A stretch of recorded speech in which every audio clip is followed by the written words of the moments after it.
Do you want a hero? Maybe, maybe not. It's your choice. Once upon a time, a woman had no choice. She needed a man in her life to survive. A father, a husband, a son, a male family member with money and resources. In 18th century England, a woman could not inherit property, earn money, or run a business. The rules of society seemed arbitrary and in favor of men. This wasn't just the story of England. This system was in place worldwide for thousands of years. Men had the power to protect and to provide. Now, some men exploited women, but most did not. They were our heroes. That started to change when women convinced those same men to let them vote in the early 20th century. It wasn't long after that when our heroes went off to fight in 2 world wars. In America and other places around the world, women were left to run the country. They worked in factories, cared for their families, and did whatever was needed to keep the economy running and support the country's war efforts. That's when women learned they could survive without men. But do we want to? Let's talk about that. Hello, I'm Dr. Debbie, and I've been helping men, women, and couples grow together for more than 25 years. Now it's your turn to learn what I learned and taught as a couples counselor and university professor. You are the wise woman, and this is your personal development podcast packed with instant encouragement and practical tips. And men can learn about women too, because this is a safe place where women are valued and men are respected. We talk about biology, socialization, behavior, emotions, communication, and connection, because men and women are different. Always have been, always will be, and that's a very good thing. Being open with all I've learned about the psychology of men and marriage, sharing that information with the world online, has elicited some pretty extreme reactions from men and women alike. Some have accused me of being a feminist, degrading and dismissing a man's needs in favor of what a woman wants, promoting a female-centric society, dismantling patriarchy as archaic and oppressive, not only for women, but also for men themselves. Yes, some people think that's my mission, but nothing could be further from the truth. Others are thoroughly convinced I believe a woman should play a traditional role and let her husband run the show, that she should submit to him without question and forget about developing her own identity. Yes, some people think that's my mission, but again, nothing could be further from the truth. In reality, I'm neither a feminist nor a sexist. I am, and always will be, a pragmatist, because men and women are different. Always have been, always will be. We're different by design. I never favor one sex over the other. That would be counterproductive, like cutting off your nose to spite your face. I don't know where that saying originated, but it's one of those things my mother used to say. It was her equivalent of shooting yourself in the foot. In this context, you're only hurting yourself when you blame the opposite sex for all of your woes. Now, you're right, sometimes we get hurt by the people who are supposed to love and respect us. But if you want to blame them for everything, you're not going to get very far in life or in love. Speaking of love and respect, I've created a free quiz for those who are currently in a romantic relationship. It's free, and it can help you determine if together you have enough love and respect for one another to enjoy a healthy relationship. This free quiz is based on findings of marital research, and it can help you get an idea of how well you're doing in some vital areas of your relationship. You can download the quiz booklet at drdebbysmith.com/love-respect. I'll put the link in the show notes below. Far too many people are or have been victims of violence. We need to do all we can to eliminate abuses of all kinds, no matter who's doing what to whom. I know victims are powerless to change their situation. That's why they're victims. But once they've been freed from their situation, they need time to heal. I worked as a clinical psychologist for more than 2 decades, so I know how hard it can be, both to escape and to recover, which can be a very long process. However, there's a huge difference between being a victim and choosing to live with a victim's mindset when much better options are available. Healing, unlearning, and developing a better mindset are at the heart of psychotherapy, and I'm eternally grateful for the time I spent with my own therapist after my family fell apart. If you listened to episode 1, you know my backstory. In case you missed it, here's the short version. My mom left my dad before I was 3 years old. I didn't see him again for 37 years. I married at 18, supported my husband through college. Then 6 weeks after he graduated, the first of our 3 sons was born. When the little one started preschool, it was my turn to go to college. Within weeks of making plans and registering at the local community college, my husband unexpectedly asked for a work transfer to the home office in the big city. Now, this was a no-brainer for me. I postponed college because I had work to do. I'm a pragmatist, remember? I stayed behind to care for our boys and sell our home. It only took me 2 weeks to find a buyer, so we weren't apart for very long. However, I didn't go to college. Not then, anyway. And a year and a half after we moved, my husband told me he didn't think he wanted to be married anymore. He left me that same day, with no job, a high school diploma, and 3 boys to raise. I was a hot mess. I had very few close friends in that new city. We didn't have cell phones back then, so I couldn't keep in touch with my friends back home without creating an enormous phone bill. And since I wasn't sure how I was going to pay for everything, calling my friends just wasn't an option. I spent the first 4 months in unbelievable emotional pain and confusion. I was constantly nauseated, but I forced myself to eat half a sandwich a day. I busied myself with yard work and housework. I had to keep my body moving to dissipate all my anxiety. When I ran out of things to do, I sat in my rocking chair and cried. Somehow, bit by bit, step by step, I figured out how to live again. I was a victim, but I did not embrace that identity. Not forever. The point isn't what a jerk my husband was. We were both incredibly immature. We married at 18, remember? My point is, by the time I was 35, I'd collected enough solid evidence to build a case against men. I could easily see myself as a victim, or I could learn how to make it on my own. I learned just how capable I was. I could find a job, raise kids, start and finish college. I could survive, even thrive, without a man in my life. But just because you can, doesn't mean you should. Unless you truly want to. Just make sure it's what you want. You're here on my channel for a reason.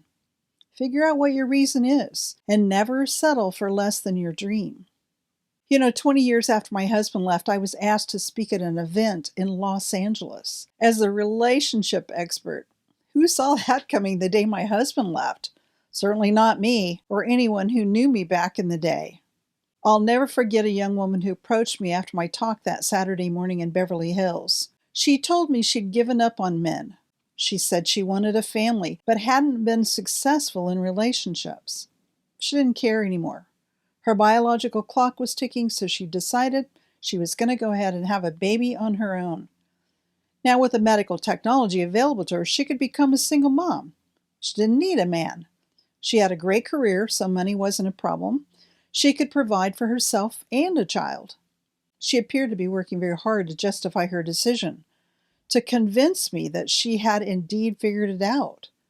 But as I listened patiently to her story, she began to weep softly. Yes, she could get pregnant with sperm from an anonymous donor. Yes, she could provide for herself and her child financially. But she could not provide a father for her child, a husband for herself. She would have to do life alone. She didn't really want to be a single mom, yet she didn't want to marry just anybody. She wanted a hero, a man who would come to know her better than anyone else, to partner with her, to be her companion and confidant. And she wanted to be that for him too. They would be committed to one another for life, safe and secure, facing the world and parenthood together. Something in this woman knew a child could not and would not be the partner that she needed. The parent-child relationship is not based on adult equality. And eventually, abandonment is embedded in this temporary and ever-changing dynamic.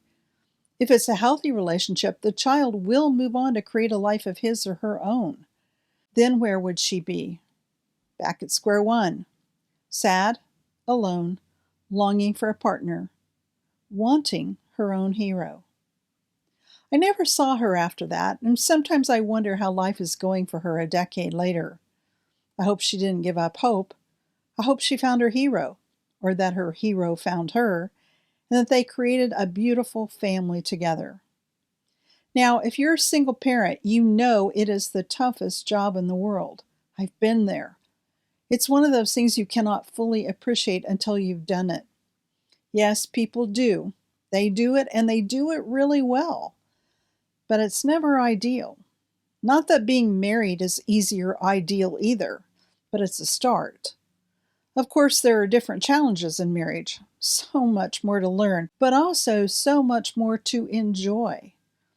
King Solomon, the wisest man to ever live, wrote this: "Two are better than one because they have a good return for their labor.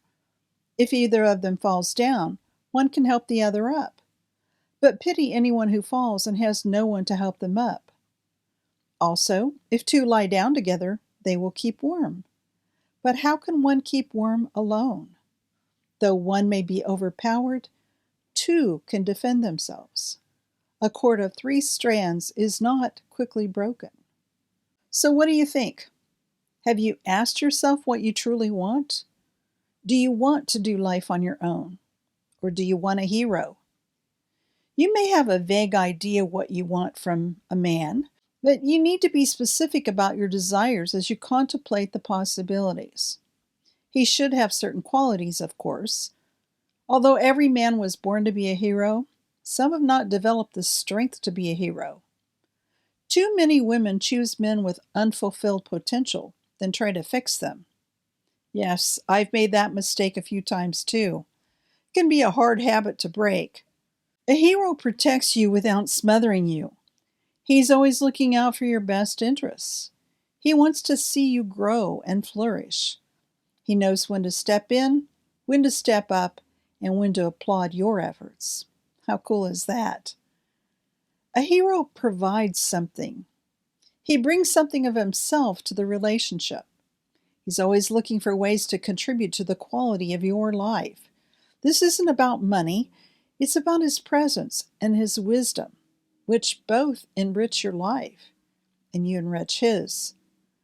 A hero wants to spend time with you. He finds ways to make you smile. He truly enjoys your company. You enjoy several shared activities. As you get older and the kids leave, this becomes more and more important for you both.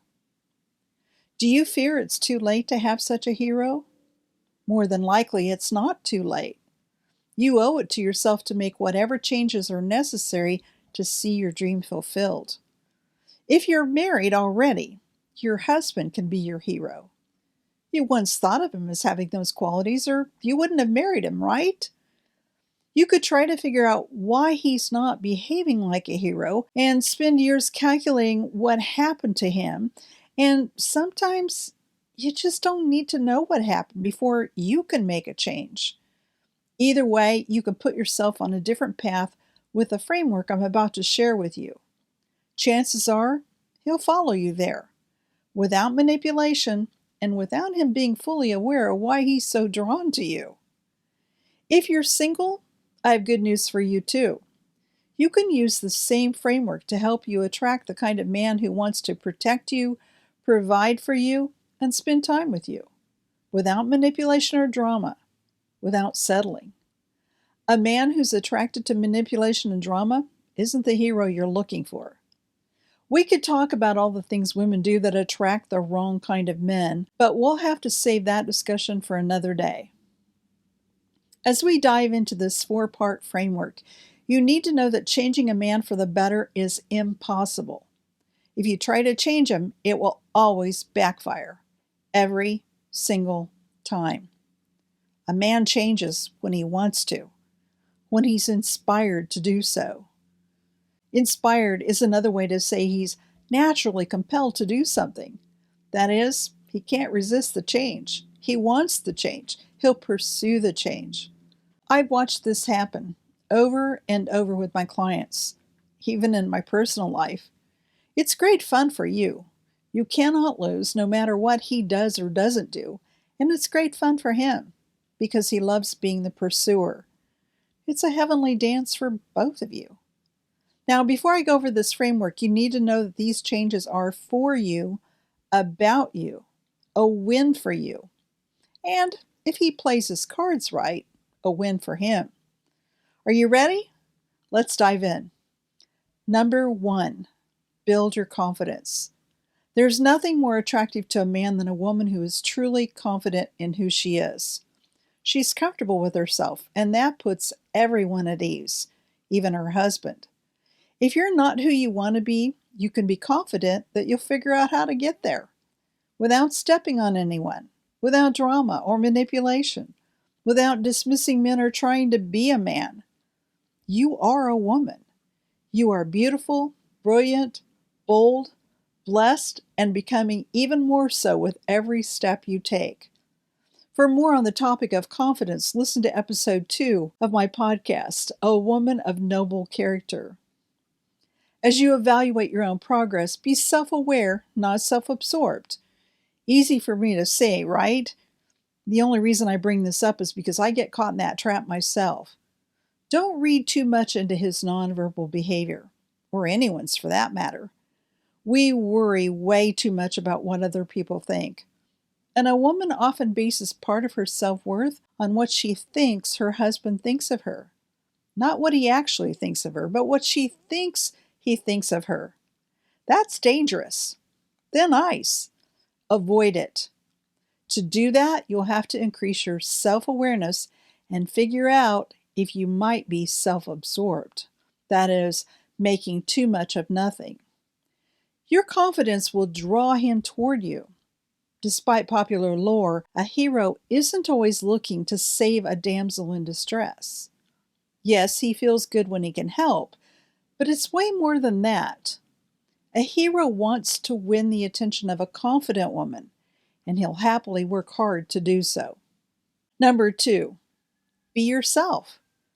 That means being open and honest about your own vulnerability. We all have weak spots. Admit when you don't know something. Admit when you're wrong. Ask for help. If he says or does something that disappoints you, just say you're disappointed. Realize you'll get over it. Move on. Believe it or not, a good man will respond more positively to a short statement than to a lengthy and emotional explanation. For example, you want to go to the opera. You mention it. He's not interested. You say, "Okay, I'm disappointed you don't want to go. I thought it'd be romantic." Then move on with confidence. If he's your husband, he's already committed to you, and you just gave him a way to win points with you. Now, a man loves to win points with his wife. It's no guarantee he'll change his mind, of course, but he just might try to find something else romantic for you. If you don't make a big deal about it, don't badger him or shame him or compare him, all he needs to know is that you're disappointed. If he's a good guy, he doesn't want to disappoint you. So let him find a way to make you smile. Let him pursue the opportunity to do so. A hero loves to pursue. Number 3, be passionate about life. What lights you up? What do you enjoy doing? What is your life's calling? What are your hobbies? Embrace the possibilities and let him see you having a great time engaging in things that you love. I know one woman who loves horses. Her husband is not the least bit interested in riding, but he lights up watching her light up when she's riding a horse. He looks for ways to add to her experience.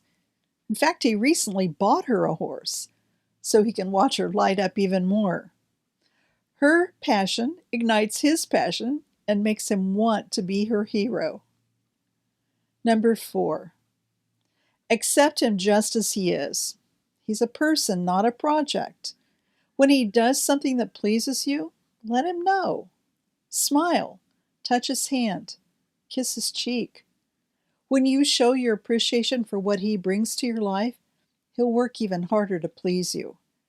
He doesn't have to get everything perfect. When he's headed in the right direction, reward him. It won't take much. The closer he gets to hero status, the longer you hold your gaze when you smile at him.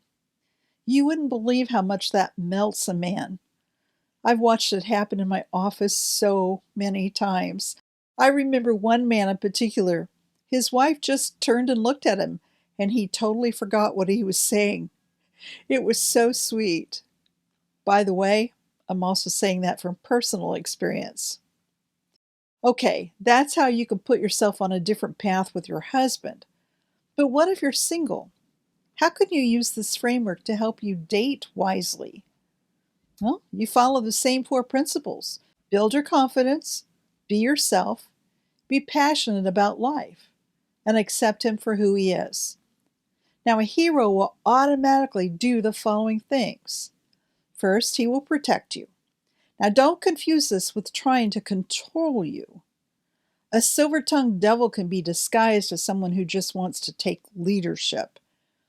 If he ignores your ideas and feelings, he is not your hero. Second, he will look for ways to bring something of value to your relationship. Yes, he will pay for your dates, but this isn't about money. I knew one single guy who was always giving women cash. Weird, huh? A hero will have so much more to offer, and your life will be so much richer with him in it. Third, he will want to spend time with you, doing things you both enjoy. He will not ask for or expect sex in return. Instead, he will protect your person and your reputation because he values you. He'll want to get to know you, what you think, how you feel, learn about your hopes and desires, dreams and disappointments. Whether you're married or single, keep this framework in mind for yourself. Confidence, vulnerability, passion, and acceptance. His response should be protection, provision, and partnership. Conduct your own experiment. Observe what he does. What do you think? Is this worth it? Your personal development should bring you greater satisfaction in life and in love. Have you decided yet? Do you want a hero? Are you ready to experiment with this framework? It's your choice. And remember, I'm here to help. Thank you for listening to this episode of A Wise Woman's Guide to Men and Marriage. What did you think? Did the information raise more questions? Do you want to learn more? Head over to wisewomansguide.com for show notes and links to the resources mentioned in this episode. And if you're looking for other wise women to bounce around ideas and ask questions, be sure to join my exclusive community for women on Facebook. The link is waiting for you at awisewomansguide.com.